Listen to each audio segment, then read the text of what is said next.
Welcome learners in this session of Business Mathematics. Our today's topic is Profit and Loss. My name is Ashish Jain. I am an assistant professor at the Department of Computer Applications at the Bhopal School of Social Sciences. This is a brief outline of this module.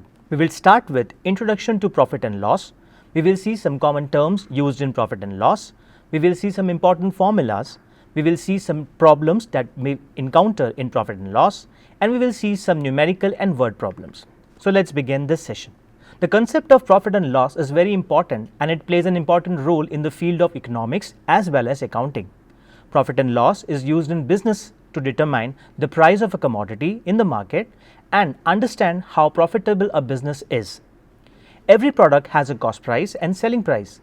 Based on the values of these prices, we can calculate the profit gain or the loss incurred for a particular product. Profit and loss is the branch of business mathematics which deals with the study of profit and loss in a business transaction. The profit and loss account is fundamentally a summary of all the trading transactions of a business and shows whether it has made a profit or loss during a particular period of account. The basic concept that we include in profit and loss are cost price, selling price, profit or gain, gross profit and net profit, loss and loss percent. We will see this concept one by one. Let us begin with the topic cost price. The cost price is the price at which an article is purchased by the buyer. In the calculation of profit and loss, the value of cost price plays a very crucial role. It is also abbreviated as CP. The money paid by the shopkeeper to the manufacturer or the wholesaler to buy or acquire a product is called cost price, or we can say CP. All the overhead expenses such as transportation costs, taxes, etc. are also included in the cost price. If an article is purchased for some amount and these are to be added to the cost price, then such expenses together are known as overhead expenses or overheads. The next concept is selling price.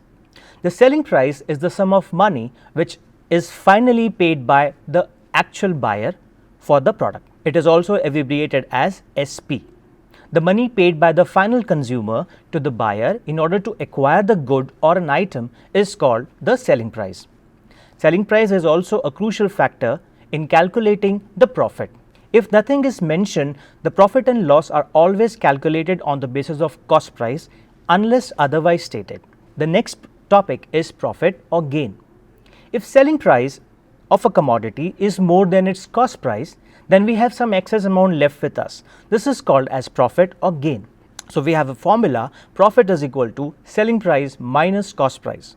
For example, if the cost price of 1 quintal of rice is rupees 1000 and the shopkeeper sells it for rupees 1125 per quintal, then the profit is equal to selling price minus the cost price, which is equal to rupees 125 per quintal. The next concept is loss. If the selling price is less than the cost price, that means we are selling the product in less amount than we have purchased it, so we incurred a loss. This is called loss. The formula is loss is equal to cost price minus selling price. If the cost price of 1 quintal of rice is rupees 1000 and the shopkeeper sells the same for rupees 985 rupees, then it has a loss of rupees 15 per quintal. The next concepts are gross profit. When the direct expenses are subtracted from the selling price, then the difference is called gross profit, which is equal to selling price minus direct expenses. Net profit. When the indirect expenses are subtracted from the gross profit, then this difference is called the net profit. The formula is net profit is equal to gross profit minus indirect expenses. Then we have market price. It is the list price or the price printed on the tag of a product. This is called market price. Now we see some important formulas related to profit and loss. We have already seen profit is equal to selling price minus cost price. Then we have profit percent, which is equal to profit into 100 divided by the cost price. We have loss, which is equal to cost price minus selling price. We have loss percent, which is equal to loss into 100 divided by cost price. If nothing is mentioned, we always calculate profit percent as well as loss percent on the basis of cost price. Now, to find cost price, we have certain scenarios like when we have selling price and profit given, then the formula to calculate cost price is equal to selling price minus profit. We can deduce this formula using the profit formula as above. Second case, if the selling price and loss are given, then the value of cost price is equal to selling price plus loss. When selling price and profit percent are given, then cost price is equal to selling price into 100 whole divided by 100 plus profit percent. When selling price and loss percent are given, then the value of cost price is equal to selling price into 100 whole divided by 100 minus the loss percent. When the amount of profit and profit percent both are given, then cost price is equal to the amount of profit into 100 whole divided by the profit percent. Similarly, when the amount of loss and the loss percent are given, then the value of cost price is equal to amount of loss into 100 divided by the loss percent. Similarly, we have certain formulas to calculate selling price also. If profit is equal to selling price minus cost price, and now we are calculating profit percent on the basis of selling price, which is explicitly given, then the value of profit percent is equal to profit into 100 divided by selling price. Similarly, loss percent is equal to loss into 100 divided by selling price. Now, when cost price and profit are given, the value of selling price is equal to cost price plus profit. When the cost price and loss are given, the value of selling price is equal to cost price minus loss. When cost price and profit percent are given, the value of selling price is equal to cost price multiplied by 100 plus profit percent whole divided by 100. Similarly, when cost price and loss percent are given, the value of selling price is equal to cost price into 100 minus loss percent divided by 100. Let us see some problems that we may encounter in profit and loss. The first problem is a person bought a watch for rupees 240 and sold it for rupees 276. We have to find the profit and profit percent. So let us write what we have given. It is given that the cost price of watch is rupees 240 and the selling price is rupees 276. Since selling price is more than the cost price, it means that we have a profit. We know that the value of profit is equal to selling price minus cost price. That means 276 minus 240, which is equal to 36 rupees. Now we calculate profit percent. We know that profit percent is equal to profit into 100 divided by cost price. Since nothing is mentioned, so we are taking it on the basis of cost price always. That means 36 into 100 divided by 240, the answer is 15%. Hence, the profit is rupees 36 and the profit percent is 15%. The next question. A man buys 11 pens for rupees 100 and sold 10 pens for rupees 110. What is the gain percent? Profit and gain both are same. So, in this example, a man buys 11 pens for rupees 100 and sold 10 pens for rupees 110. Here, we have to first make a common value on the basis of which we will find the value. For this, let us write it like this. Let the total number of pens is equal to 1100, which is the LCM of 11 and 10, or simply 11 multiplied by 10. So, this is a common value which can be achieved both by using 11 as well as by using 10. Now, we can write it as, since the cost price of 11 pens is given to us as rupees 100, therefore, the cost price of 1100 pens would be 100 into 1100 divided by 11, which is equal to rupees 10,000. Mark it as equation number 1. Since selling price of 10 pence is given as rupees 110, now selling price of 1100 pence is equal to 110 multiplied by 1100 whole divided by 10, which is equal to rupees 12100. Mark it as equation number 2. Since the selling price for 1100 pence is more than the cost price, therefore we have a profit. Here gain is given, so we will write gain is equal to selling price minus the cost price, which is 12100 minus 10000, which is equal to rupees 2100. This is the value of profit, and gain percent is equal to profit into 100 divided by the cost price, which is equal to 2100 into 100 divided by 10,000, which is equal to 21%. Hence, we have the value of gain or the profit, which is rupees 2100, and the gain percent is equal to 21%. Next question. A person sold an item for rupees 120 more than its cost price and made a profit which is equal to 2/7 of its cost. We have to find the cost of that item. So, it is given that an item is sold for rupees 120 more than its cost price. Here we do not know the cost price. So, first let us suppose that the cost price of that item be X rupees. Therefore, the selling price is rupees 120 more than X, that means X plus 120 rupees. We know that profit is equal to selling price minus cost price. It is given that we have a profit, so we take profit is equal to selling price minus cost price, which is equal to X plus 120 minus of X, which is equal to rupees 120. It is also given that the profit is equal to 2/7 of the cost price. From this, we can say that cost price is equal to 7/2 times of the profit, that means 7/2 into 120, which is equal to rupees 420. Hence, the cost price of that item is rupees 420. Next problem. A seller gets rupees 1596 when he sells his goods at a profit of 5% on purchase price. What amount would he get if he had sold the goods at a profit of 5% on the selling price?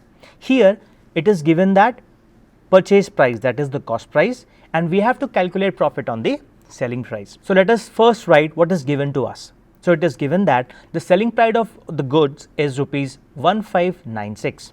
Profit on cost price is given as 5%. We know that cost price, when selling price and profit percent are given, is equal to selling price into 100 whole divided by 100 plus profit percent, which is equal to 1596 into 100 divided by 100 plus 5. So, our answer is rupees 1520. Now, the profit on selling price is equal to selling price into profit percent divided by the profit, which is equal to 1596 into 5 divided by 100, which is equal to rupees 79.80.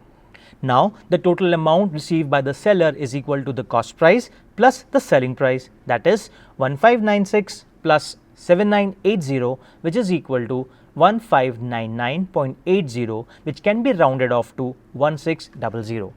Hence, the amount received by the seller on selling price is equal to rupees 1600. The next problem. A dishonest dealer uses an incorrect balance of weight and cheats in buying and selling each by 10%. What percent of profit does he earn by such cheating? So, this is a case of dishonest dealer. Here it is given that by doing the cheating of 10%, we have to find out what is his profit. Let us see the solution. So, first we suppose that let the dishonest dealer buys 100 kgs of goods. It is better to have it in terms of 100 because we know the concept of percentage, so it becomes easy for us to calculate. Now, by using an incorrect balance, that means he has made a 10% cheat, so he has 110 kgs of goods with him. By cheating, he sells 90 kgs of goods as 100 kgs, that is a cheating of 10%. Therefore, he will sell 100 kgs of goods by telling it as it is 100 into 110 divided by 90, which is equal to 1100 divided by 9 kgs. Therefore, the actual profit is equal to selling price minus cost price, which is equal to 110 divided by 9 minus 100, which is equal to 200 by 9 kgs, or we can say that 200 by 9 percentage, because we need to find the profit percent. Or we can also write it as a mixed fraction, that is 22 2 by 9%. Hence, the profit percent earned by the dealer doing this cheating is equal to 22 2 upon 9%. Next problem. When a scooter fetches rupees 9,000 extra when sold at a profit of 12% instead of a loss at 3%, we have to find what is the gain or loss percent if it is sold for rupees 70,200. First of all, write down what is given, but before that we have to substitute or suppose that the cost of the scooter is 100, since we do not know the cost price. So, let us first write it. Cost price of scooter is rupees 100. Selling price at 3% loss is equal to 100 minus 3, which is equal to 97 rupees. and selling price at 12% gain or profit is equal to 100 plus 12, which is equal to 112 rupees. So, the difference between these two, that is 112 minus 97 is equal to 15 rupees. Now, we use a chain rule, that is when getting 15% more, the cost price is equal to rupees 100. Therefore, when getting rupees 9,000 more, then the cost price is equal to 100 upon 15 multiplied by 9,000, which is equal to 60,000. Now, the cost price is rupees 60,000 and the selling price is rupees 70,200, which is already given in the question. So, we have the profit which is equal to selling price minus cost price, that is 70,200 minus 60,000, which is equal to 10,200. Hence, profit percent is equal to profit into 100 divided by cost price, which is equal to 10200 multiplied by 100 divided by 60,000. So, our answer is 17%. Therefore, the profit earned is 17%. Next problem. A tradesman gains 20% at selling price if the cost of the product is increased by 12% and the selling price is increased by 8%, then find the revised profit. Let us see the solution. So, here we do not know the selling price. Let us suppose that the selling price is 100 rupees. Profit on selling price at the rate of 20% is equal to 20 rupees. Now, cost price is equal to profit minus selling price. That means 100 minus 20, which is equal to 80 rupees. Now, the increase in cost at the rate of 12% is equal to 80 plus 12% of 80, which is equal to rupees 89.60. Market equation number 1. And the increase in selling price at the rate of 8% is equal to 100 plus 8, which is equal to 108 rupees. Let us mark it as equation number 2. Therefore, the revised profit is equal to increased selling price minus increased cost price. That means we have 108 minus 89.60, which is equal to rupees 18.40. Now, the profit percent is equal to profit into 100 divided by cost price. If nothing is mentioned, we will always calculate profit percent as well as the loss percent on the basis of cost price. So, here we are calculating it on the basis of cost price. Putting the values, we will get the answer as 20, 15 upon 28%. Hence, the revised profit is rupees 18.40 and revised profit percent is equal to 20, 15 upon 28%. The next question. A manufacturer sells an item to a wholesale dealer at a profit of 18%. The wholesaler sells the same item to the retailer at a profit of 20%. The retailer in turn sells it to the customer for rupees 30.09, earning a profit of 25%. We have to find the cost of the manufacturer. This is a special type of question in which we consider this as a problem of successive percentages or successive increase in the percentage. For percentage, you can refer to the video regarding percentage. Let us see the solution. So, here it is given that the selling price of the product, we call it as P3, is equal to 30.03, as we have 3 quantities involved. So, we name it as P3. The profit of the manufacturer, we name it as R1, which is the first percentage we have, which is equal to 18%. Profit of the wholesaler, which is denoted by R2, is 20%. Similarly, profit for the retailer, it is given as 25%, we name it as R3. Let the cost price to the manufacturer, that is the initial cost of the product, is equal to P0. Here, goods are passing through successive hands of people. So, we use the formula for successive increase of the percentage, which is equal to P3 is equal to P0, 1 plus R1 by 100 multiplied by 1 plus R2 by 100 multiplied by 1 plus R3 by 100. Putting the values, we have 30.09, which is equal to P0 1 plus 18 by 100 multiplied by 1 plus 20 by 100 multiplied by 1 plus 25 by 100. On solving further, we have 30.09, which is equal to P0 118 by 100 120 by 100 multiplied by 120 by 100. On cross multiplication, we have the value of P0 as 30.09 multiplied by 100 into 100 into 100 whole divided by 118 into 120 into 125. On solving, we have the final answer as 17 rupees. Hence, the cost to the manufacturer is 17 rupees. The next type of problem is a dealer sells 2 cycles at a price of rupees 6,160 rupees each. He earns a profit of 12% on the first cycle and suffers a loss of 12% on the second. What is the profit or loss on the whole transaction, and what percentage is of the profit or of the loss incurred? Let us see the solution. Here it is given that the selling price of first cycle, since the selling price of cycles are same, so the selling price of first cycle is rupees 6160, and also profit to the dealer is 12%. Therefore, the formula for finding cost price of the first cycle on the basis of selling price and the profit percent is equal to selling price into 100 whole divided by 100 plus the profit percent. Putting the values, we have the answer as rupees 5,500. Let us mark it as equation number 1. Also, it is given that the selling price of second cycle is rupees 6160. Here we have a loss, so the loss to the dealer is 12%. Finding the cost price using selling price as well as loss percent, we have cost price is equal to selling price into 100 divided by 100 minus the loss percent. Putting the values and solving, we have the value as rupees 7,000. Mark it as equation number 2. Now, the cost price on both the cycles is equal to 5,500 plus 7,000, which is equal to 12,500. Now, the selling price of both the cycles is equal to 6160 plus 6160, which is equal to 12,320 rupees. Therefore, loss on both the cycles is the difference between the two, which is equal to 12,500 minus 12,320, which is equal to rupees 180. And we find loss percent, which is equal to loss into 100 divided by the cost price. Putting the values, we have the final answer as 1.44%. Hence, the loss is rupees 180 and the loss percent is 1.44%. Let us look back what we have covered. We have seen the introduction of profit and loss. We have seen the basic concepts used in profit and loss. We have seen some important formulas. We have seen some problems in profit and loss. I hope this topic is beneficial for you and you will learn the concepts in a better manner. Thank you.